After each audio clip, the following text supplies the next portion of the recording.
5 ans après leur élection le 6 décembre 2020, le Conseil régional, l'un des piliers de la décentralisation camerounaise, tourne les pages du premier quinquennat.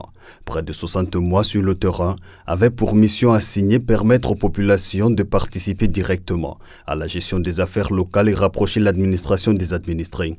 Le Conseil, à l'heure du bilan, donne l'impression d'avoir fait un grand bond dans cette dynamique.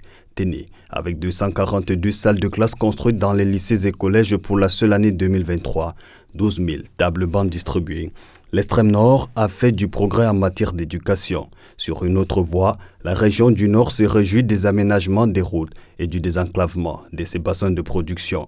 Pendant ce temps, l'Adamawa respire la bonne santé grâce aux hôpitaux réhabilités et équipés dans les 5 départements que compte la région.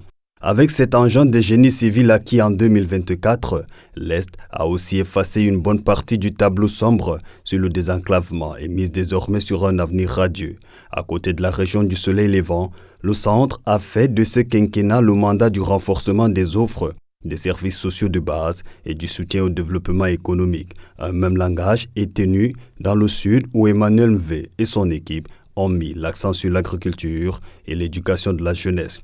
Grâce à une convention cadre signée entre le Conseil et ses partenaires en 2024, le littoral a enregistré de bons points en matière de développement économique local et de conservation de la biodiversité. En 5 ans d'existence, l'Ouest a investi un peu plus de 3 milliards dans des projets touchant l'éducation, la santé, le tourisme et le sport. Dotées d'un statut spécial, les régions du Nord-Ouest et du Sud-Ouest ne sont pas en reste. Des infrastructures routières, sanitaires et scolaires réhabilitées sont mises au compte de ce premier mandat. Des réalisations sur le terrain du développement économique, social, sanitaire, éducatif et sportif qui épousent ainsi la vision du chef de l'État et traduisent par les actes la politique du président de la République, Paul Biya, celle de faire de la gouvernance de proximité une affaire de tous.